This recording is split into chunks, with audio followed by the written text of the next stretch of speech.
Rapping first gained popularity in the US in the 1970s as a form of street art. Its origins were in the Bronx, where DJs and MCs came together to perform in local parks and streets. The reason behind this was that many of the impoverished neighborhoods could not afford to go to clubs, so instead they threw block parties. It wasn't until 1979, when the Sugar Hill Gang released their breakaway hit Rapper's Delight, that records producers took notice of this emerging musical genre. Once they did, numerous rap acts including Run DMC and NWA surfaced, and rap's audience began to swell.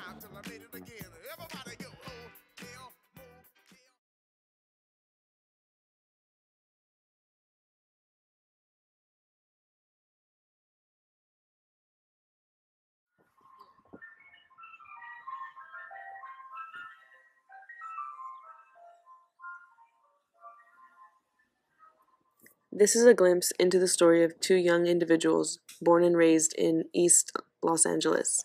For Freddie Cervantes, the rap music he listened to growing up was both meaningful and relatable. A few incidents with the school system will highlight his story.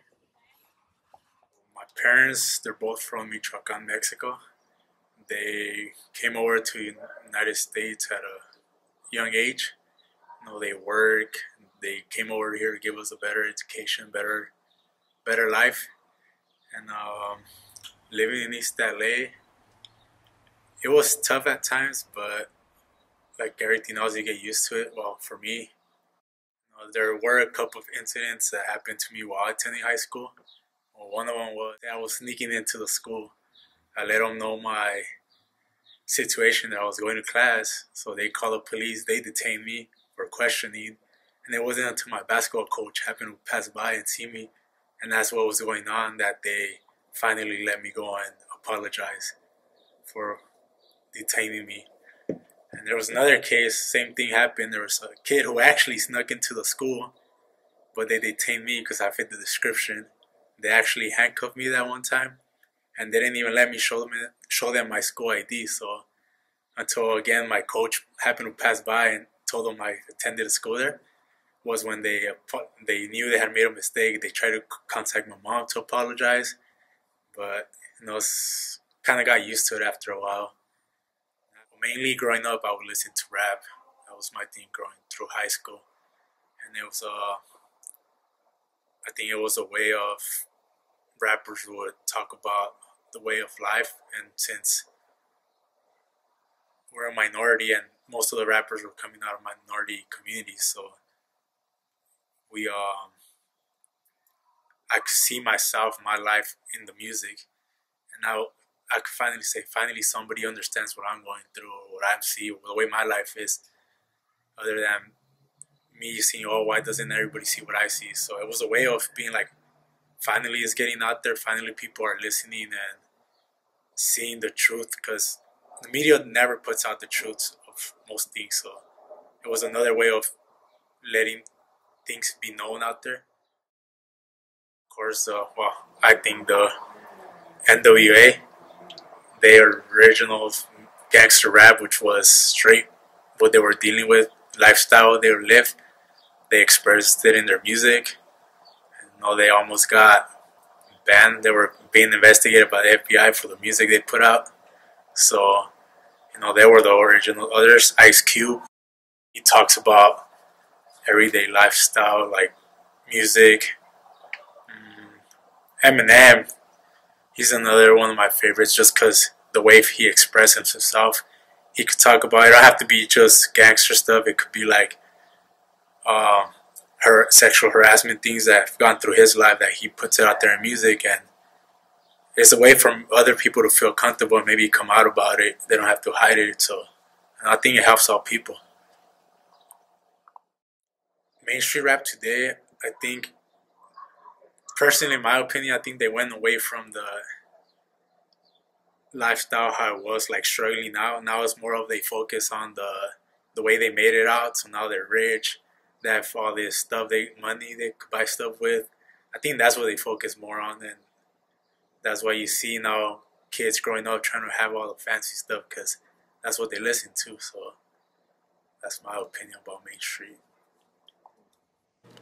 Kevin Herrera, a youth in the lead program, has endured numerous hardships, including being pushed out of high school. He is following his passion for poetry and music production as he raps with his friends in their thrash rap group, Those Meddling Kids. Where I grew up like around Echo Park, Westlake, MacArthur Park area. And growing up, it was I always had like this tendency to be really shy and scared, and it was because of my parents. My parents got divorced when I was around 10, and some other things happened when I was younger, like before that even happened, and it gave me like I was very angry for a long time. I'd say I'm still kind of angry, but not about that anymore.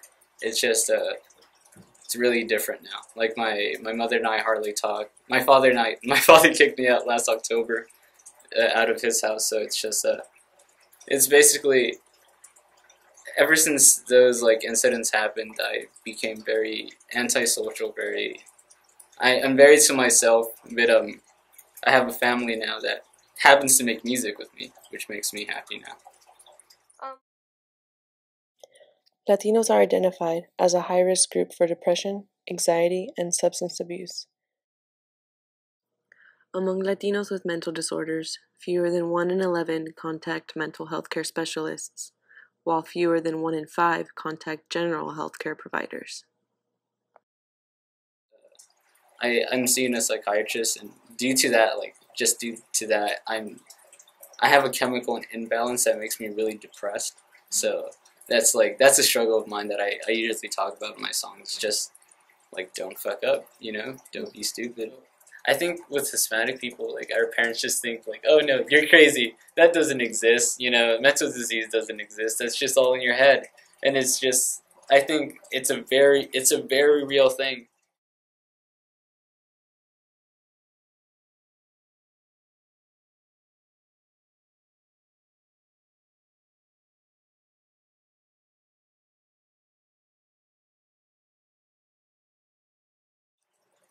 It was a lot of pharmaceuticals. It was like Ambien, Xanax, codeine, Oxycontin, Adderall.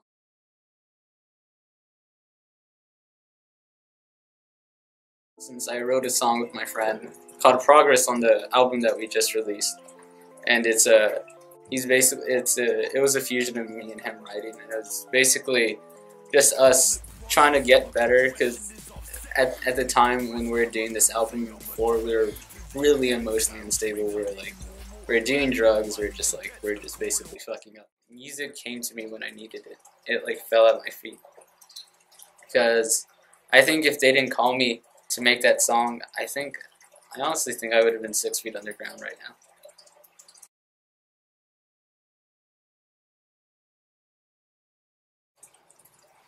School's never really been my thing, like my big picture of what I want my life to be in a few years. School was never involved in it, which is why they'd get mad. My counselor, at least, because it's like, you're not gonna make it as an artist. Hardly anyone makes it.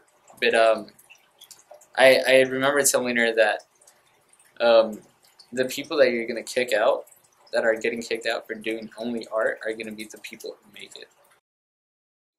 I want to shut my parents up. I want to shut my counselor up. Anyone who ever doubted me, I just want to be able to be like, I made it. I told you I was gonna make it.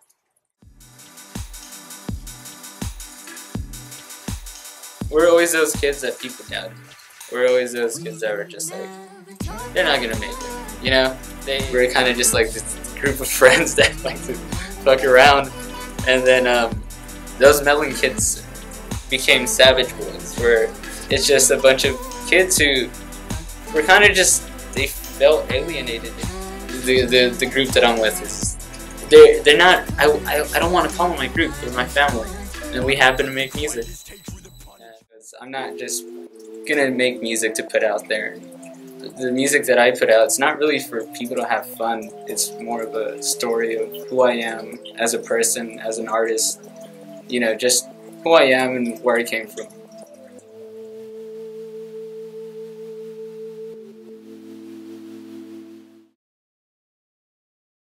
Whether it was creative expression during the 70s through DJing, MCing, breakdancing, or graffiti art, or through more recent rap, as in the lives of both Freddie and Kevin, music serves as a way to self-reflect, as a way to tell a story, and to cope with the struggle. Among other things, music provides an outlet for resistance and a space to create and reaffirm identity. Now what you hear is not a test, I'm rapping to the beat. And me, the groove, and my friends are gonna try to move your feet. You see, I am Wonder Mike, and I like to say hello. To the black, to the white, the red, and the brown, the purple, and yellow. But first, I gotta bang, bang, the boogie to the boogie. Say up, jump the boogie to the bang, bang, boogie. Let's rock. You don't stop, rock the rhythm that'll make your body rock. Well, so far you've heard my voice, but I brought two friends along. And next on the mic is my man Hank. Come on, Hank, sing that song. Check it out, I'm the CA